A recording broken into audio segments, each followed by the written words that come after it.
Hey, welcome to our Wednesday prayer time. I really appreciate you tuning in today and your commitment for us to pray together. And today is the day after the election, so I imagine that half of us are in a place and the other half of us are in another place. Some of us are struggling with the results of the election last night, and others of us are happy and feel hopeful. And that's a really interesting dynamic. I've had conversations with lots of you today, and I know that this is true because I've encountered all of you in those ways. So I think our prayers for each other are really important today. And I just want you to know, all of you, that I am praying that God will hold us together, not just our congregation, but our whole community in these days to come. I read about a recent study that was done by Duke Divinity School, and they are the ones who reported it, that congregations within the United Methodist Church in the state of North Carolina are very they are theologically and politically diverse. Deep diversity in our congregations, theologically and politically. And so they've come up with this term to describe it as, and saying that we are a purple church, the United Methodist Church in Western North Carolina. And there was a statement I want to read to you in this report. It says, United Methodist churches remain some of the very few institutions in American society where people from different political persuasions can build deep and meaningful relationships with each other. In a polarized and often toxic political climate, United Methodist congregations are positioned to advance the ministry of Jesus by creating a beloved community that bridges political and theological divides. And I was really glad to read that, because I really feel like that's the kind of church we've been trying to be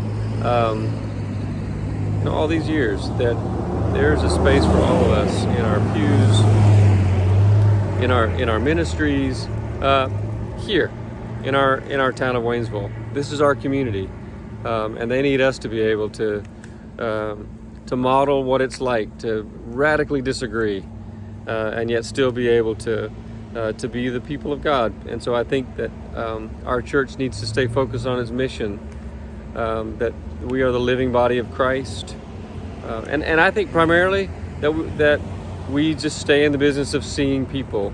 I think some of our fears are, and this is probably always the case, is like, are more and more people going to be on the outside and be lacking resources and that sort of thing.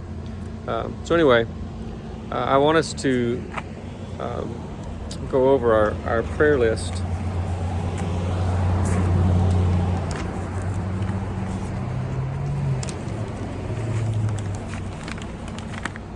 And I hope it's not too loud out here. It's nice out here. We received a prayer request from Ashley Matthews. She says, please pray for me and my 1-year-old son, Malachi. We were affected by the storm and lost almost everything due to flooding. I pray that my son never has to go without, and I hope that our lives will eventually turn to normal. Bob Clark had successful hip replacement surgery on Monday. Bob is home, and Janet said he is doing amazingly well. Claudia Knipe, sister of Cynthia Bird, passed away on Friday. Her memorial service will be on Sunday at 2 o'clock at the Garrett Funeral Home. Jolene Hocott has been in the hospital a couple of days, and so our prayers for Jolene. I'm hopeful that she's already out of the hospital and home. We've been praying for the family of Larry Clark, for Emily and Lewis and Sarah and Alex and the kids. Larry was Lewis and Sarah's father, and his service was on Sunday afternoon. Cheryl Villamain, we continue to pray for Cheryl. Jack Collins, Diane Pass, George Thompson, Dorothy Richardson, Phyllis Bryan, Rebecca Beaver, Ken Vanderlaan, Mary Ellen Allen, Dorothy Braxton, Alan Mooring, Paul and Judy Starnes, Lynn Crossman, Eddie Dalton. They are all have ongoing medical issues that they are dealing with and recovering from. We're praying for Rob Blackburn. You know, Rob was in the hospital all week last week and had a pretty rough time. He had surgery on Thursday, and the surgery went well, and he's home. And I talked to Rob today, and he sounds great, and he's recovering, and so we're grateful for that, and continued prayers for healing for Rob. Bill Lowry's memorial service will be on Monday, November the 11th, at First United Methodist Church.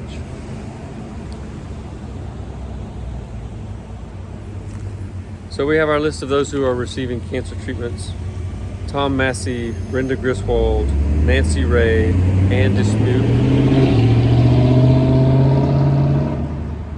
Rob Klauser, Ted Neighbor, Christopher Holt, Reed Taylor, Sandy Brady, Stephen, Mike, Scott, May, Laura, Joe, Carly, Irene Nolan, Pat Maroney, Barbara Malden's sister, Lolly Hoover, Kyle Thomason, Chris Eulery, Chris Donahue, Susie Ward, Craig Iverson, John Valentine, and Katie's Aunt Joe. And I have one more in my pocket.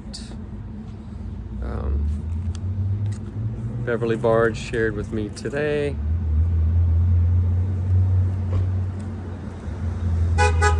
And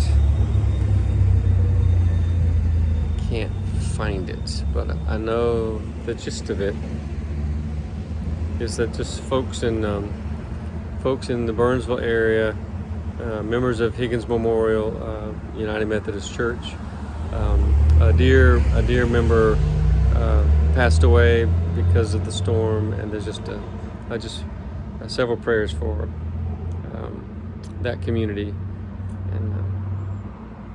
and that's just a reminder that we still have a lot of people that are trying to recover. I mean, just today, two separate families calling the church and asking for help with housing and the needs that are still there. So anyway, I pray that God will hold us in all of this, that God will heal us in the ways that we need to be healed, that God will give us the wisdom that we need to live compassionately and lovingly with our neighbors and with each other. I pray that the Lord will bless you and keep you, that the Lord will make his face to shine upon you and be gracious to you, that the Lord will lift up his countenance upon you and give you peace. May God bless you and give you peace. And we'll see you soon. Thanks again for tuning in.